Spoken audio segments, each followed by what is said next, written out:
Hello friends, welcome back to my channel Mukesh English. Dear friends, in this video I'm going to provide you a complete detailed summary of the play Midsummer Night's Dream by William Shakespeare.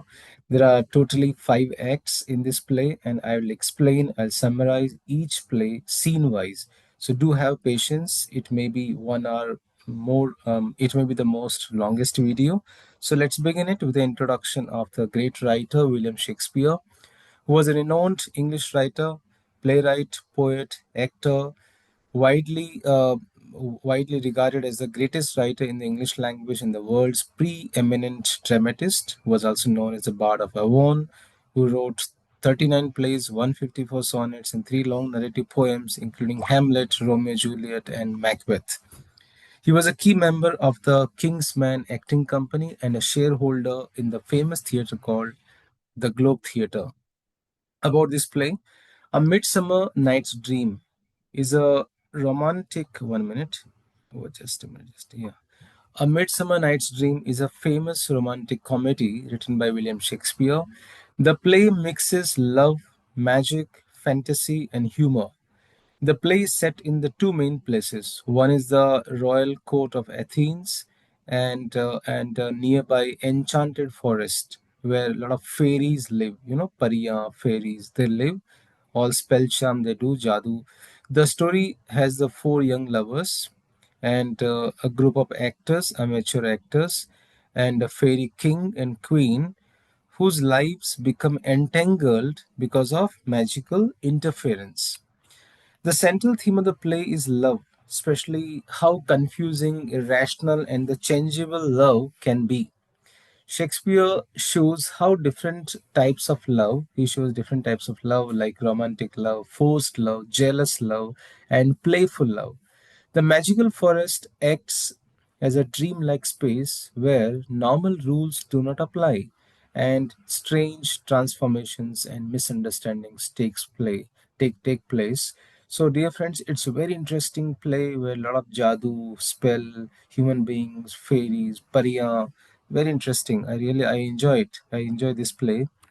Now, let's understand the characters. We'll divide the characters into the 3 categories. The first category we have here Athenians, from the play people from Athens. So Theseus, he's the Raja, who is the king, he's the Duke of Athens. Hippolyta is the queen of Athens. We can say the queen of the Amazons, who is already engaged with Theseus, is about to marry. So Theseus and Hippolyta are going to marry very shortly in this play. Now Hermia, there are 2 girls we have here. Hermia loves Lysander, Helena loves Demetrius. Helena loves Demetrius. But Lysander loves Hermia. Demetrius does not love Helena. He would like to marry Hermia. Now Aegeus is Hermia's father. Aegeus is Hermia's father his daughter who wants his daughter should marry Demetrius, but Hermia loves Lysander. Philostrate is Master of Revels, who is going to organize the celebrations here. So this is one category. Second category of characters we have here, the mechanicals. Mechanicals means to say they are the actors, they are the craftsmen, they are the actors, and they plan to play a kind of drama on the occasion of the wedding of the Duke, right? So, who are here? Peter Quince. Peter Quince, who is a carpenter as well as the director of the play. Nick Bottom, who is a weaver, who is going to play the role of Pyramus. Francis Flute, who is a below mender, who is going to play the role of Thisbe. Snug. Snug will play the role of the lion. Tom Snout will play the role of Tinker. I'm sorry, will play the role of the Wall. Robin Starveling will play the role of Moonshire, who is a tailor. So this company, these people, they do some rehearsal for the play, which they will enact on the occasion of the Duke's wedding. So they go out of the forest, they do the rehearsal. Okay. Now, the third category of the characters we have here, the fairies. The fairies generally we know all the pariya, etc. They live in the thick forest. So we have the characters like fairies. Oberon, who is the king of the fairies. Titania, who is the queen of the fairies.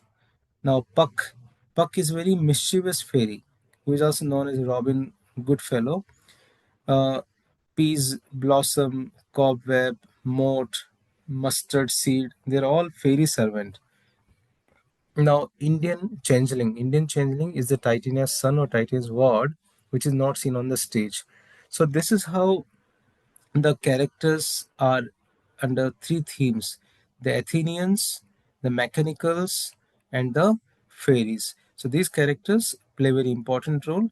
Now we shall discuss the whole play act wise, and each act will discuss scene wise. So let's begin it. Okay, so let's begin it. Have some patience. The longest video, single video, all five acts, all the scenes of each and every act. So, Act 1, Scene 1. The title is here The Lover's Problem Begins. The place of Duke Theseus in Athens. It's a festive mood outside, but there's a tension because of a love conflict. Wedding talk and festive mood. The scene opens in the palace where Theseus, the Duke of Athens, is speaking with Hippolyta, the queen of the Amazons. They are going to be married in 4 days. Theseus is excited but feels the time is moving very slowly because he's eager for the wedding. He compares the waiting period to a slow, tiring delay, like money being spent very slowly. Hippolyta replies calmly that time will pass very soon. Theseus calls his officer Philostrate, tells him to prepare entertainment, games, and celebrations for the wedding. He wants only joy and festivity, no sadness in the celebrations. This is going to set a happy public mood at the beginning of the play. Theseus also reminds Hippolyta that he first defeated her in battle, but now he will marry her with love and celebration instead of war. The relationship began in conflict, but it's going to end in joy. Aegeus brings his complaint. A nobleman named Aegeus enters with his daughter Hermia and two young men, Lysander and Demetrius. Aegeus is very angry and he asks the Duke of Athens, Theseus, for justice. He says, he has chosen Demetrius to marry his daughter Hermia, but Hermia refuses. She says she loves Lysander instead of Demetrius. Aegeus accuses Lysander of winning Hermia's love by romantic tricks. He says that you have won Hermia's love by writing poems, singing at a window, sending gifts and love tokens, whispering sweet words, and he accuses like this. He claims Lysander has stolen his daughter's heart, the harsh Athenian law. Aegeus demands that the law should be enforced. According to Athenian law, a daughter must obey her father's choice of husband. If she refuses, she must either be put to death or live forever as a nun. Theseus supports the law.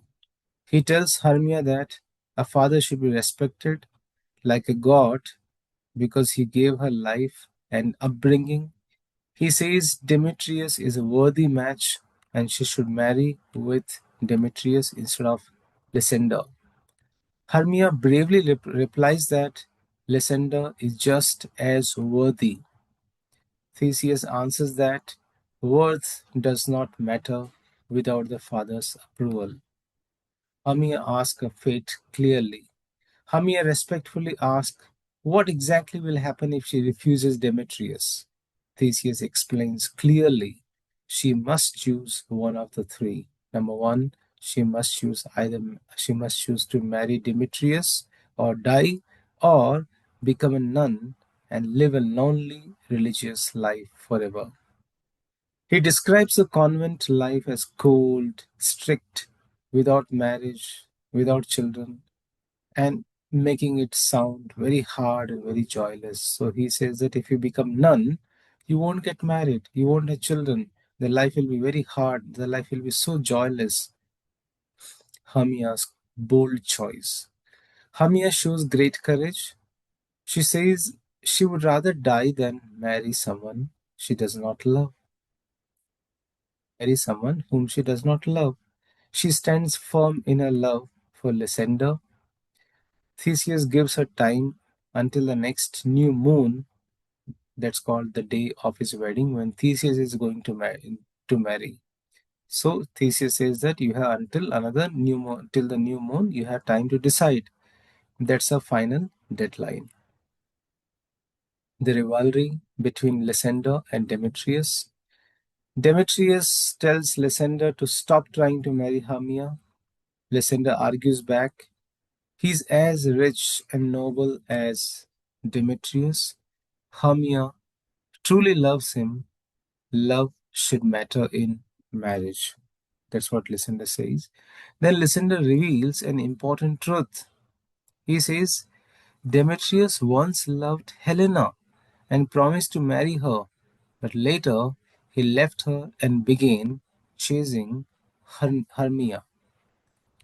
Theseus says he has heard something about this before.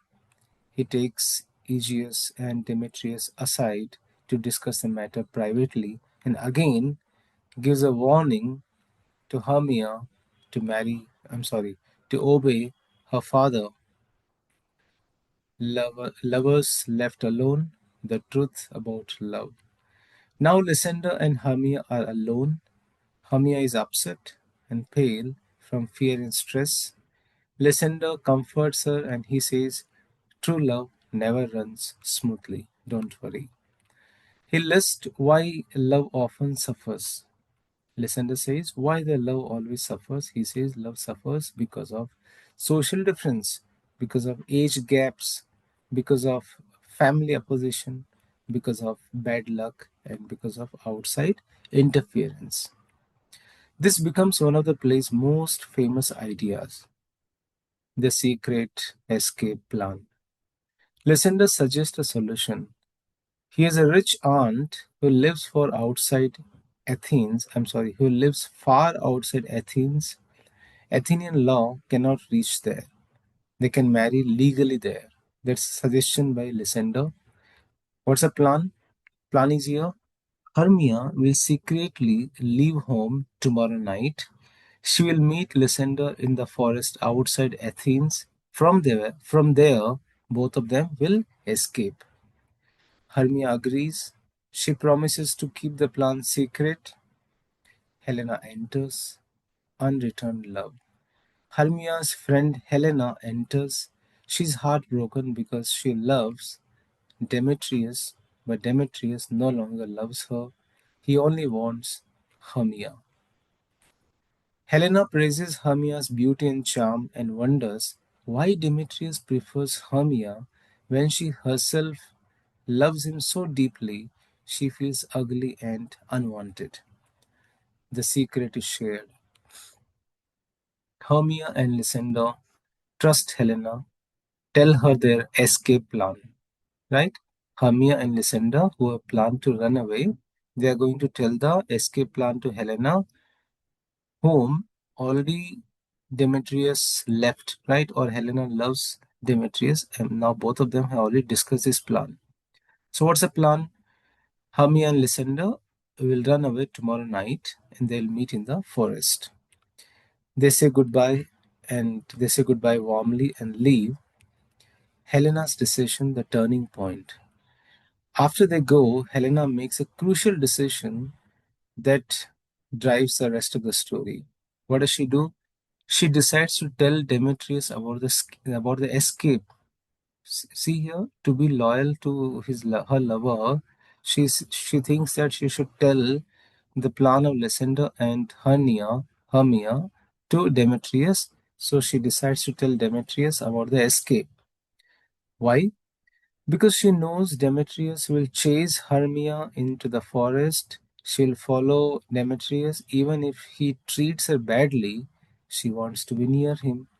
Look at the plan. She knows that Demetrius will go behind them, will chase them, and Helena thinks she will also go behind him, and this is how she'll be near him. She reflects sadly on love because love is blind, love is foolish, love makes people value the wrong things. This decision sends all four lovers into the forest because Lysander and Hermia, they're already into the forest. Now, Demetrius and Helena, they are also in the forest to find out where these two lost lovers are. So, all the four lovers are into the forest, which leads directly to the magical confusion that follows in the next acts. So this is how we have seen here Act 1, Scene 1. Now we are moving to the Act 1, Scene 2, and here the place is here Athens, a kind of workshop, a street area, a group of workers. They plan to play for the Duke's wedding, playing the sense some sort of musical instrument. So mood is very comic, very light, very playful. We know that on the full moon day, Theseus is about to marry. The workers gather to plan a wedding play. A group of ordinary working men, that's called craftsmen, they gather to prepare a play for the Duke's wedding celebrations. They're often called the mechanicals. The leader is Peter Quince, who is a carpenter, who acts as the organizer and the director. The workers are Peter Quince, Nick Bottom, Francis Flute, Tom Snout, Snug, and Robin Starveling. These are the workers. They plan to perform a drama on the account of the Duke's wedding. They want to perform a drama, and what's the title of the drama? The most lamentable comedy and the most crucial death. I'm sorry, the most lamentable comedy and the most cruel death of Pyramus and Thisbe. Right? The title itself is very funny because it mixes both tragedy and comedy. Queens, Peter Quince, Peter Quince, who is the main director, Peter Quince has already decided which actor will play which role. So Bottom steals attention. Bottom, another worker. Nick Bottom, who is a weaver, quickly becomes the center of attention. He's extremely confident and he loves acting, but he's also foolish and very boastful. When Quince gives him the main role of Pyramus, Bottom asks, is Pyramus a lover or tyrant? Quinn says he is a lover who kills himself tragically. Bottom says he will perform the role so emotionally that the audience will cry. He then starts loudly reciting over dramatic lines to show his talent. His acting is exaggerated and silly. Bottom then says he can also play tyrant role with great power and noise. He enjoys showing off. Flute given a female role.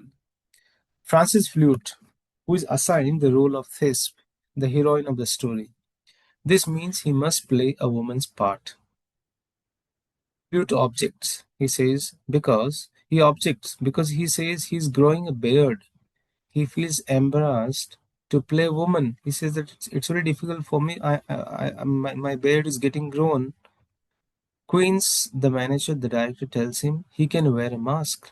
He can make his voice soft and high, and this is how he can play the role of Thisbe, the heroine of the story. Bottom interrupts, says he can play Thisbe also. Bottom says I can play Thisbe role also. Speaking in a very tiny voice, he wants to play multiple roles. Quince firmly refuses and tells him to stick to Pyramus. Your role is here to play the Pyramus only. This shows Bottom's comic. 1 minute. This shows Bottom's comic overconfidence and desire to dominate everything. The lion role worry. Snug is assigned the role of the lion. He becomes worried because he says he is slow at memorizing lines. Quince comforts him by saying the lion only needs to roar. What's the lion's role? just to roar here to make sound. No long speech is required. Bottom again interrupts and says he can roar so well that it will be gentle enough not to frighten the ladies, or loud enough to shake the palace. Again he tries to take over another role, and again he is stopped. The beard joke. Bottom then asked what kind of beard he should wear for his role. Should it be red beard, yellow beard, purple beard? Queens replies that any beard will do. They joke about fake stage beards, including thin French-style beards. This is going to add more humor and shows their lack of professional theater knowledge. Secret rehearsal plan. Queens gives final instructions. He says everyone must learn their lines. They'll meet the next night. The rehearsal place will be the forest near the Duke's oak tree outside Athens. They choose the forest so that they can practice secretly without being disturbed or without being laughed at, so that nobody will disturb them. This decision is important because it sends them into the same forest where the lovers and the fairies will soon be, leading to the magical confusion later in the play. Ending scene, scene ending. Bottom gives a grand, dramatic farewell like a great actor finishing a performance. The others leave with him. The scene ends with a comic feeling and prepares us for the forest events in the next act. So this is how we have completed here Act 1.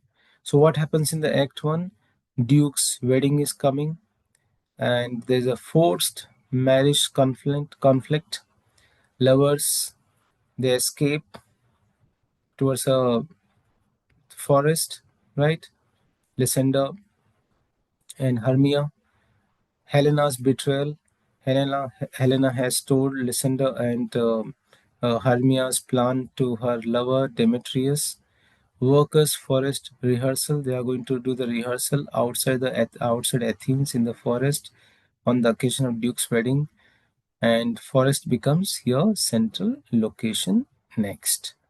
So during the character, I told some slightly wrong information. They don't know musical instrument. It's their different roles. So kindly make some correction. Okay, now we are moving to Act 2. Act 2, Scene 1, a magical forest near Athens. Now, from city law and order, we are moving to the forest magic and confusion. This scene is going to introduce the fairy world, all the fairies, Pariya, etc., its rulers, the conflict, the magic that is going to cause the great confusion in the play. A fairy meets Puck. A fairy enters first, explains she is a servant of Titania. The fairy queen, she is a servant of Titania, who is a fairy queen. She decides the duties. What's the duty? Traveling through nature, decorating flowers with dew, and serving her queen everywhere. Then Puck enters. He's also called Robin Goodfellow and serves Oberon, the fairy king. He serves, means to say, a kind of servant for a kind of attender for fairy king Oberon, right? Puck, right? The fairy recognizes Puck immediately, lists his naughty activities. What does he do? Puck, who plays tricks on villagers, spoil milk, scaring people at night, making travelers lose their way, causing people to fall and get embarrassed. So all those fairy, they have a kind of magic, right? Puck proudly admits, yes, he does all such kind of things for fun. This establishes him as a mischievous and comic magical character. Who? Puck, who is also known as the Robin Goodfellow. And who is Puck? Puck is the attender to the king, the fairy king Oberon. And who is Titania? Titania is the fairy queen. And fairy is the servant of Titania. So here, fairy meets another attender, Puck. Now, Fairy King and Queen are fighting. Through their conversation, we learn that Oberon and Titania are not on good terms. They are quarreling very seriously.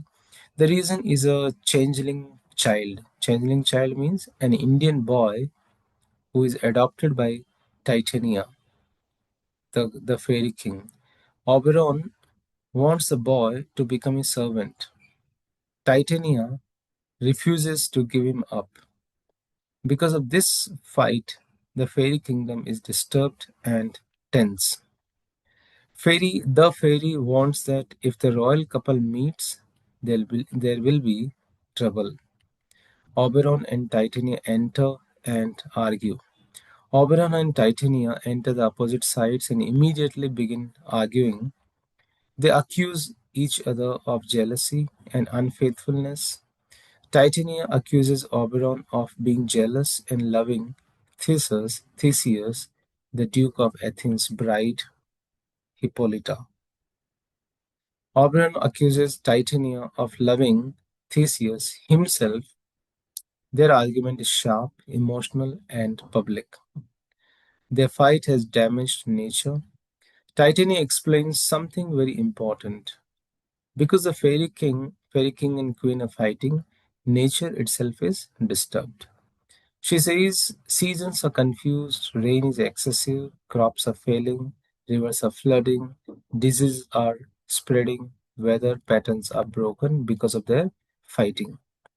This shows a very key idea in the play. When the rulers are in conflict, the natural world falls into disorder. The challenging boy dispute. Oberon, Oberon, the king, the fairy king, he demands that Indian boy. Titania refuses and explains why the boy's mother was her close friend. She died during childbirth. Titania is raising the child out of love and loyalty. She will never give him to Oberon. She lives angrily with the fairies. The quarrel remains unresolved. Oberon plans magical revenge. After Titania exits, Oberon decides to take revenge. He tells Puck, the servant, the attender, about a magical flower called love and idleness. What's the story of the flower, this love and idleness? This flower was struck by one of Cupid's arrows. Its juice has magical flower. If placed on a sleeping person's eyelids, that person will fall in love with the first living creature they see when they wake up.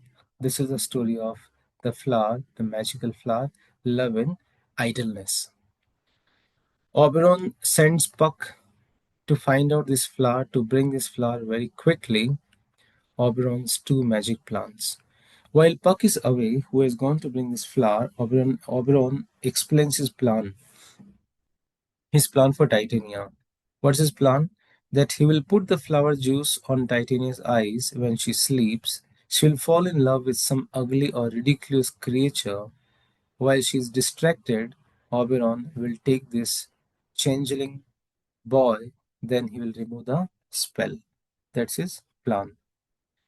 This shows Oberon is powerful but also manipulative. Demetrius and Helena enter.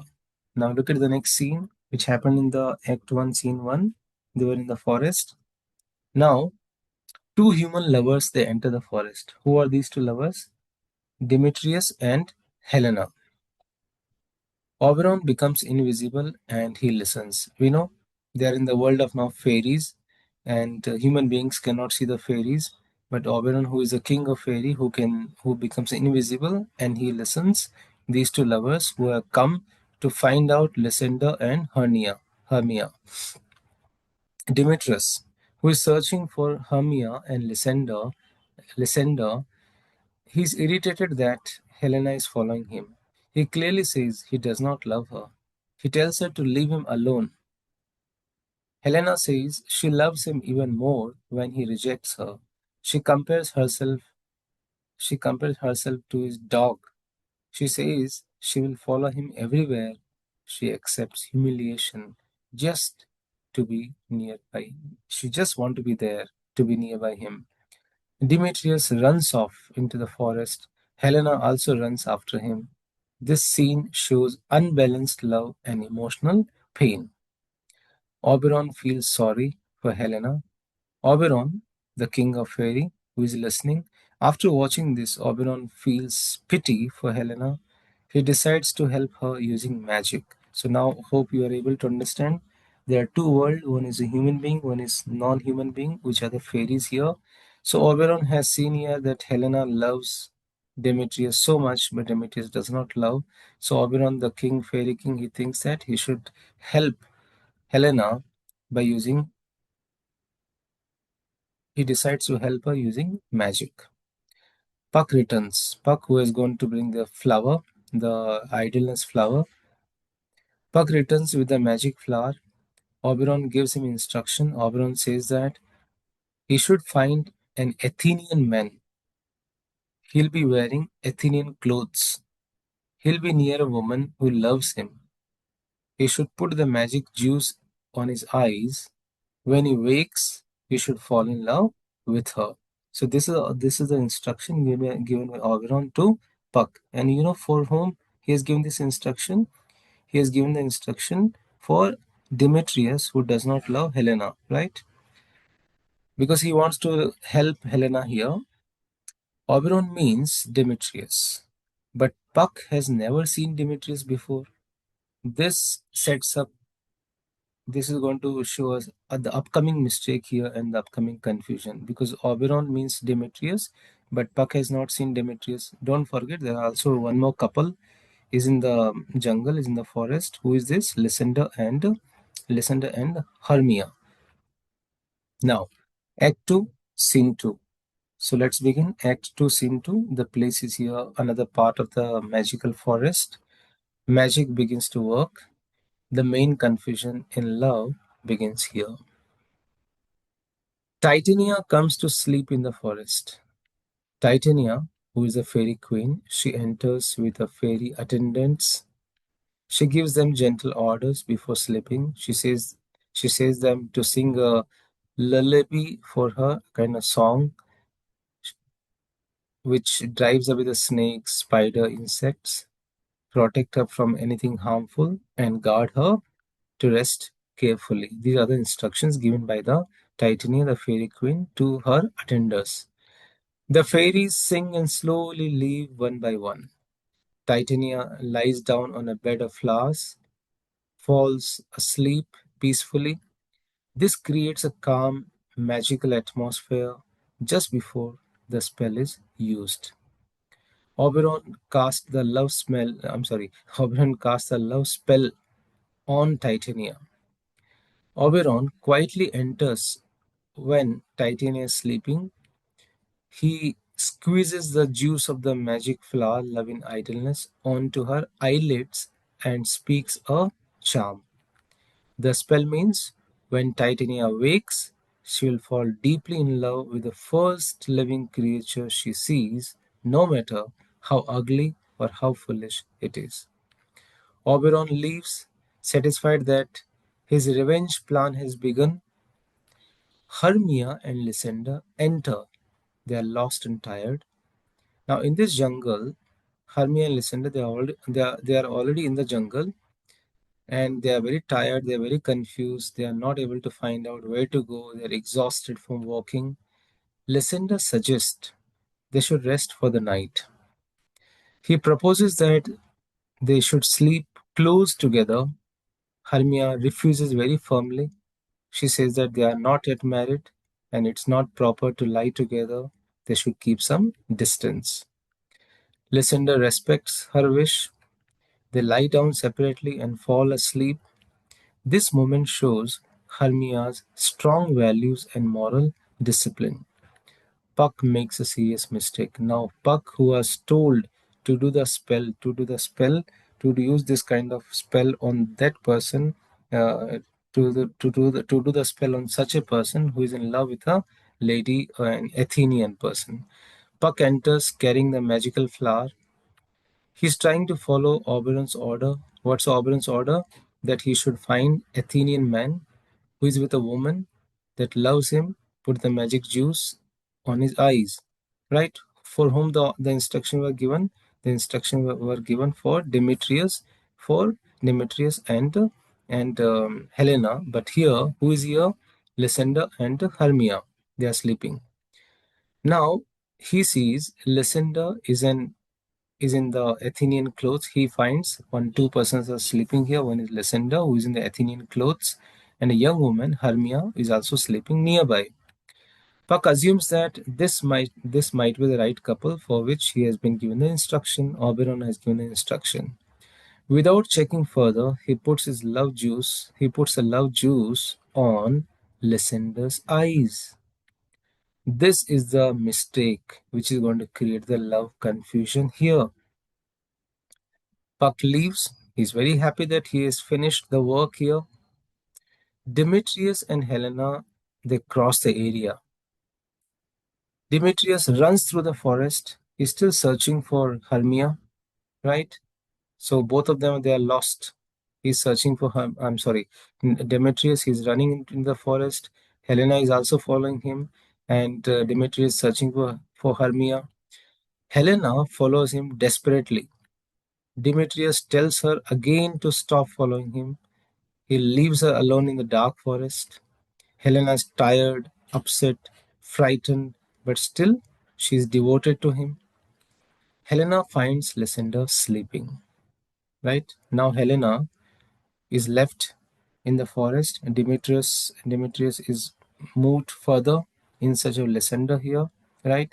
And here Helena also crosses the way where Lysander and Hermia were sleeping, and Helena finds Lysander sleeping.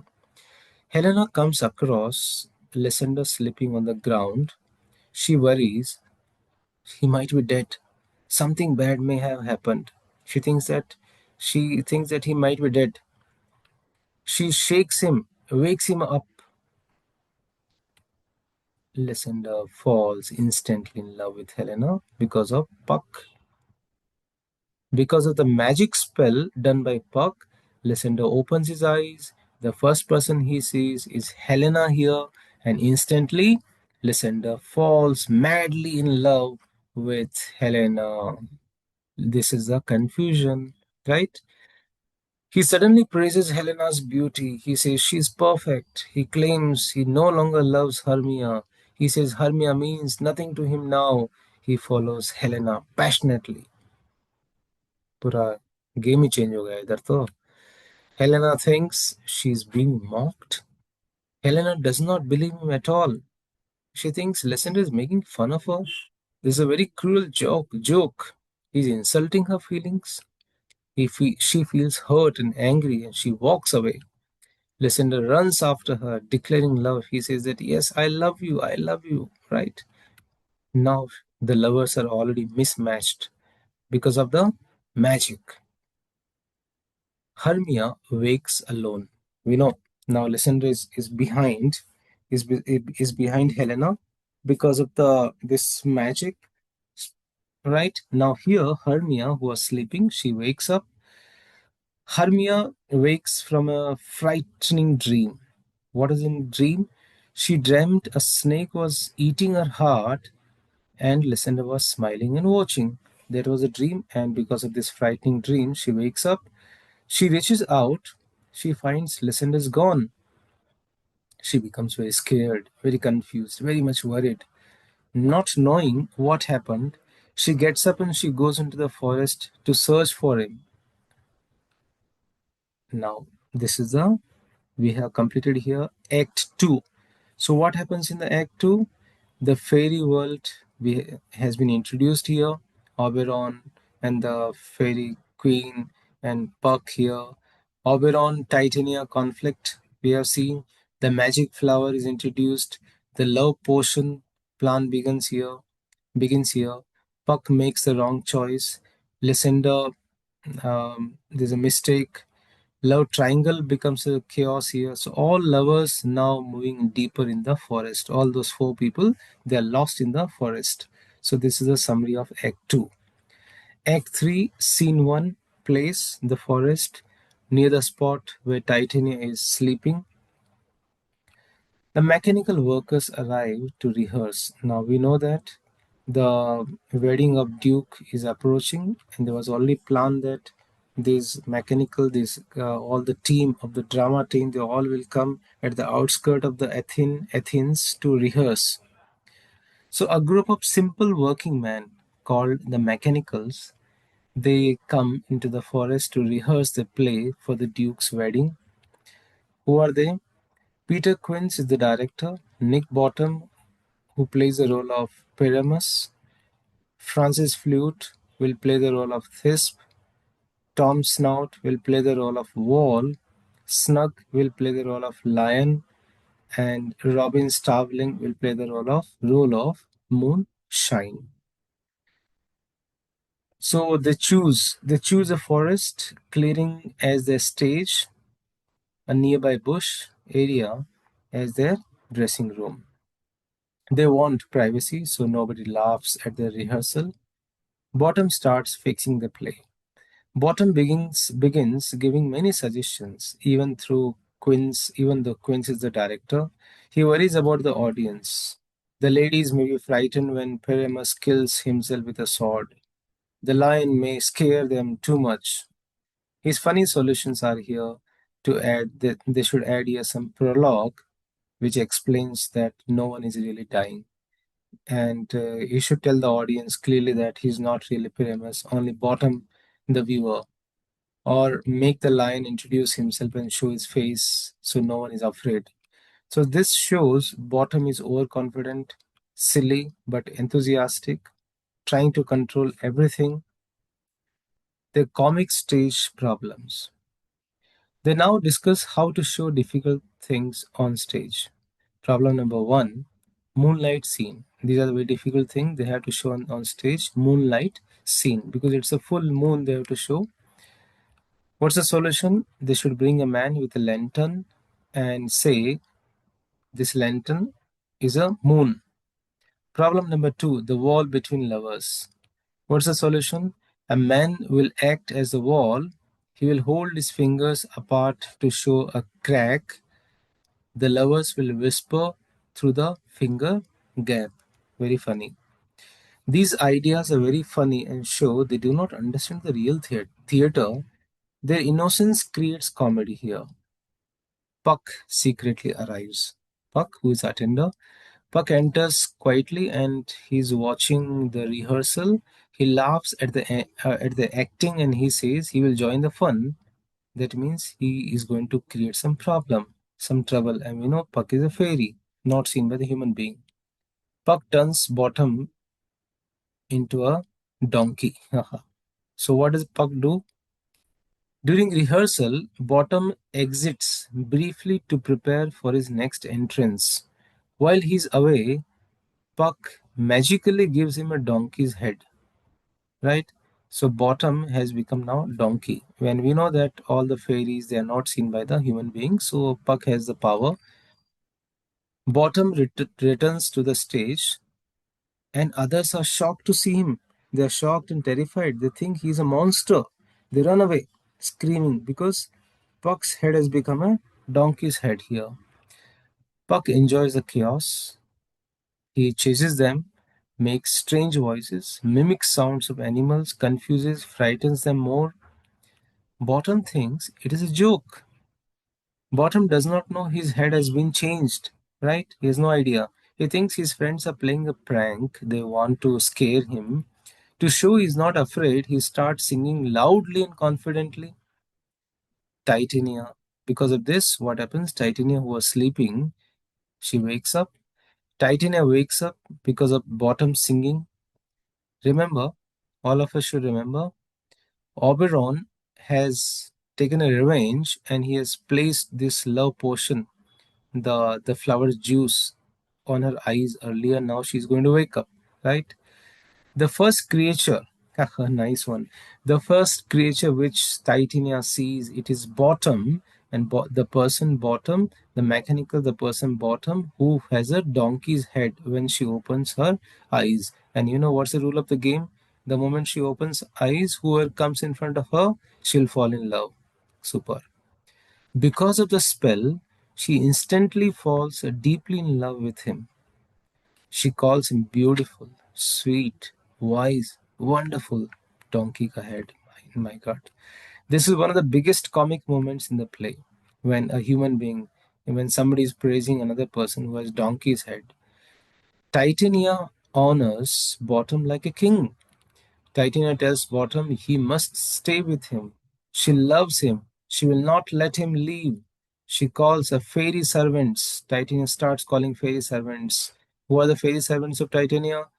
Peace blossom, cobweb, moth, mustard seeds. Okay. They all arrive and bow to Bottom. Bottom politely introduces himself, jokes with them, talks casually as nothing is strange because he does not know his head is his donkey's head. Titania orders royal treatment.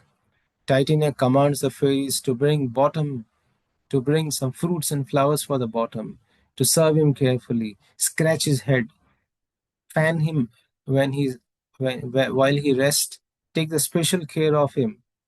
She leads Bottom to her fairy bower. Bower means to say the rest room. I mean to say the kind of canopy or the rest place, right? They leave together with the fairy attendants. So lucky Bottom is. Now the Act 3 begins here. Scene 1. I'm sorry, there's a mistake here. Scene 1. Another uh another I'm sorry, yeah, scene 2, sorry. Scene 2. Another part of the forest. Oberon checks the plan. Oberon asks Puck, what happened? Puck proudly reports, he says Titan is in love with the monster, Bottom. The actors ran away in fear. His prank has been so successful. Oberon was so happy. Puck's big mistake discovered. Oberon asked, did you enchant the Athenian men? Did you find out? Puck says, yes, but he enchanted the wrong man. Lysander instead of Demetrius. Now Puck says, I'm sorry. I just found not the right person. I found the wrong person. At the moment, Hermia and Demetrius, they enter, right?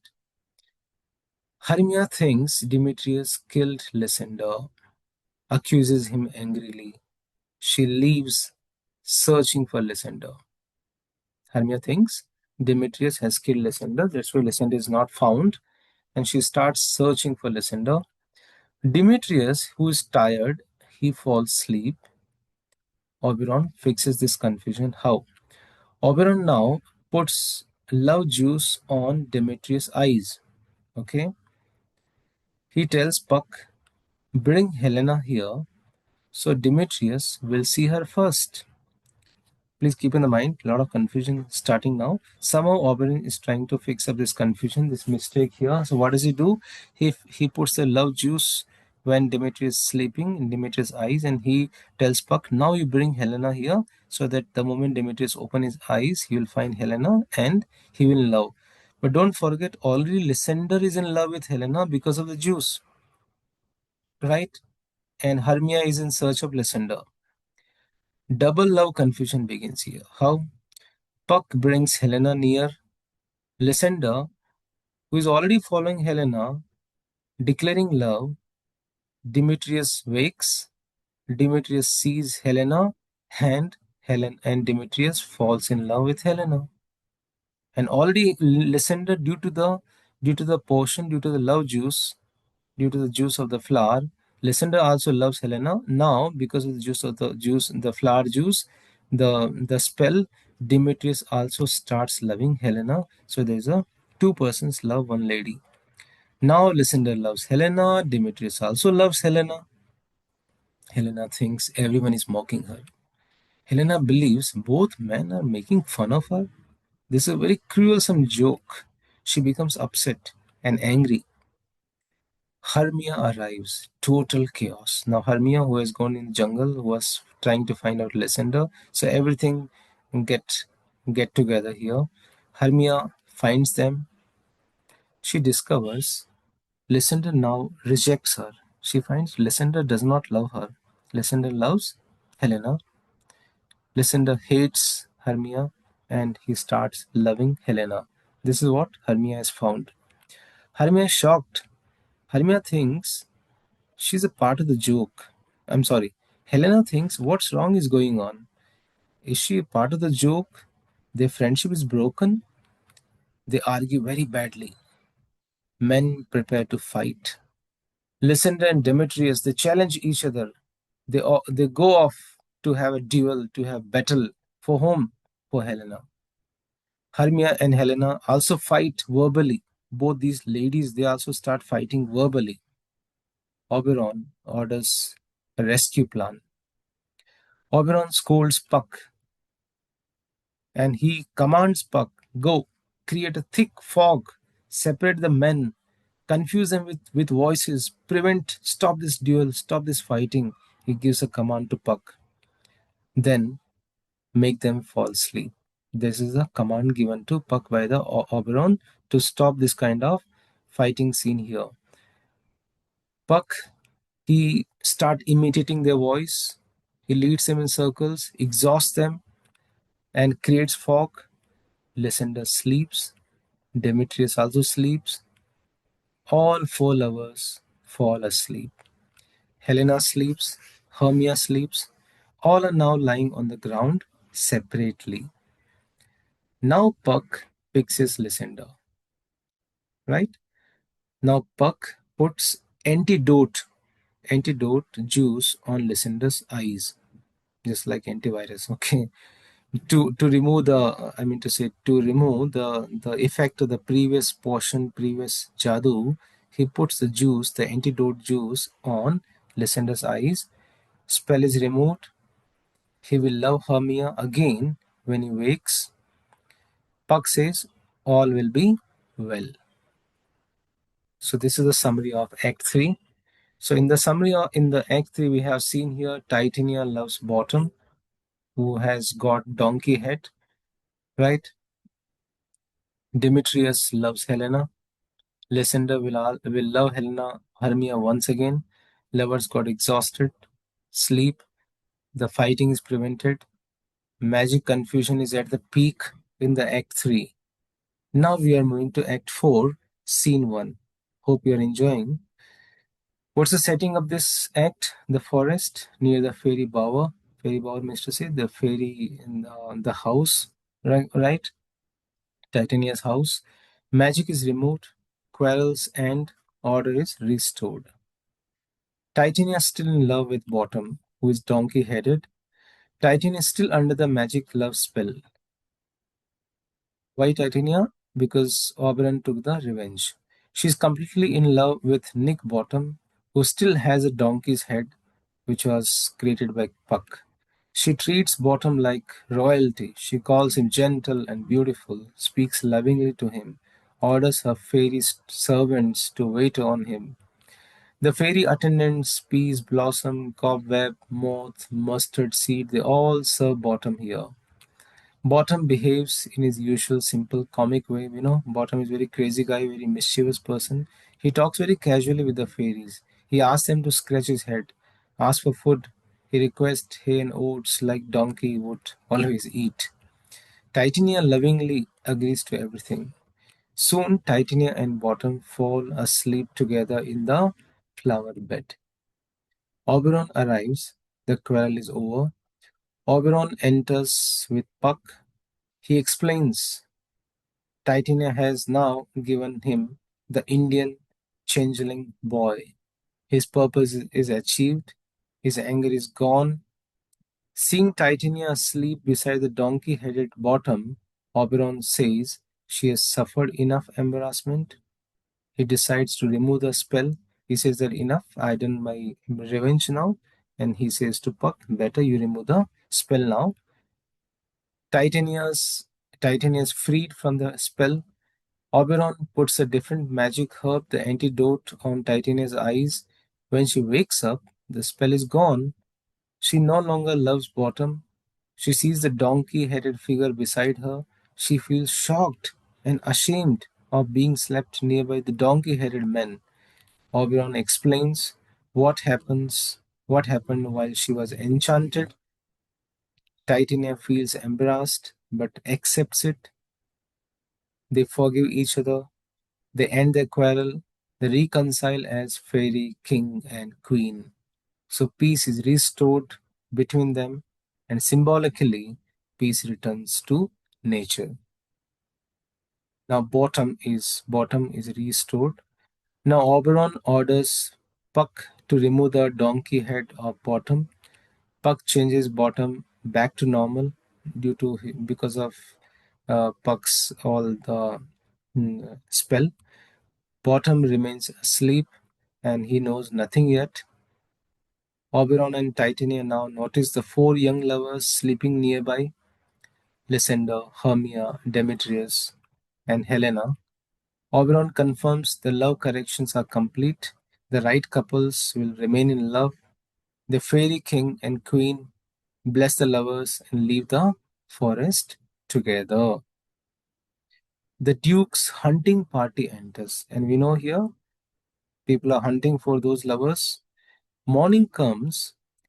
Theseus enters the forest with Hippolyta, Aegeus.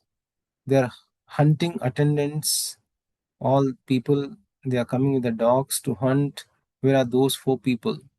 They're out hunting and enjoying the morning. They hear the dogs and horns, then discover the four lovers sleeping on the ground. The lovers are found. Theseus wakes them, the Duke of Athens wakes them up. Everyone is surprised to see the group together. Aegeus immediately complains again.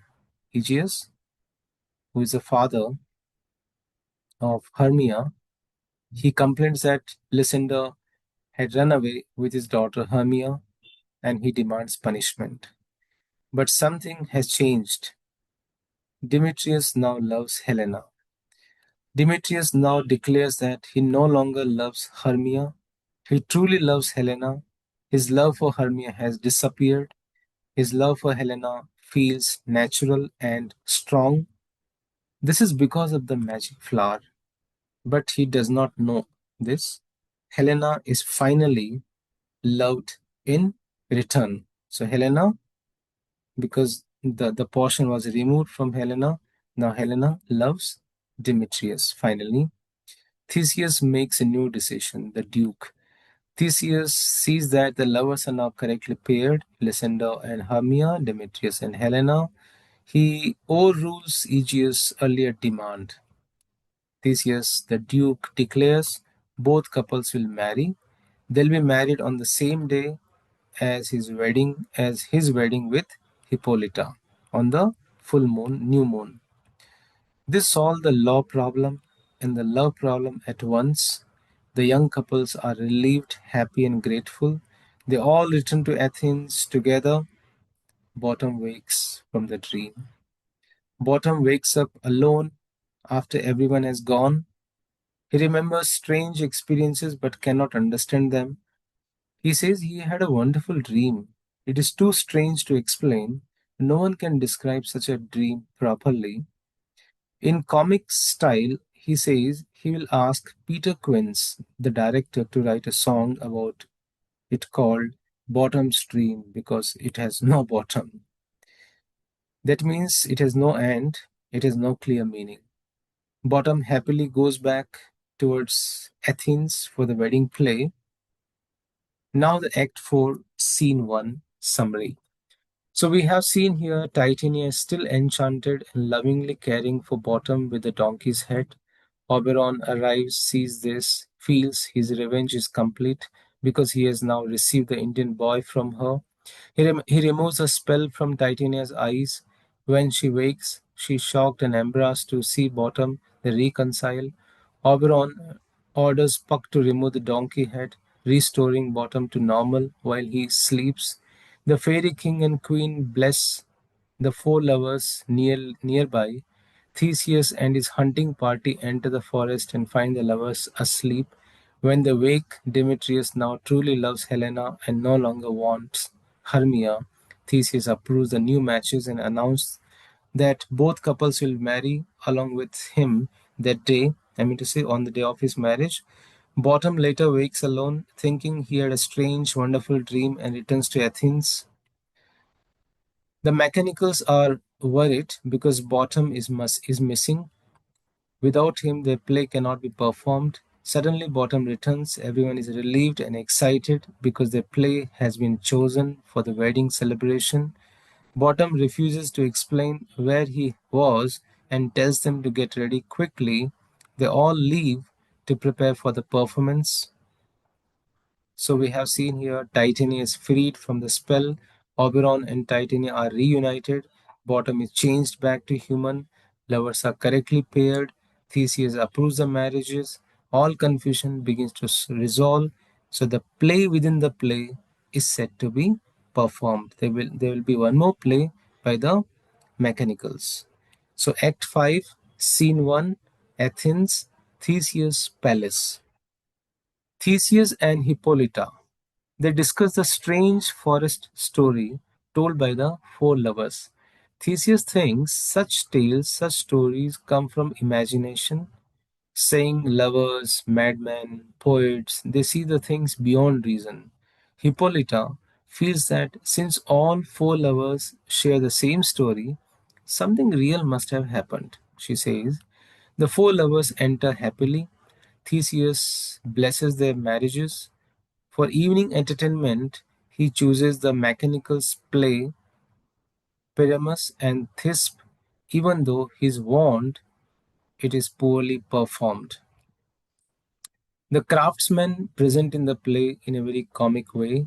The prologue is spoken badly. Characters introduce themselves awkwardly.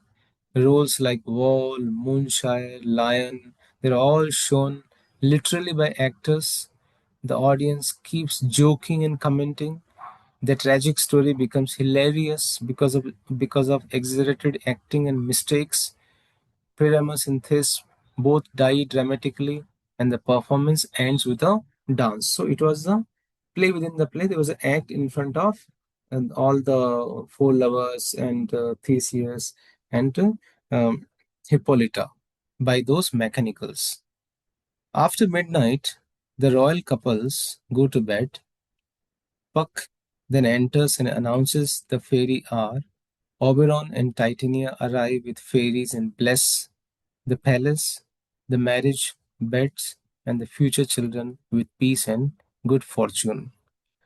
Finally, Puck speaks to the audience, asking them to treat the play like a dream if it caused any offense, and ends with a friendly farewell.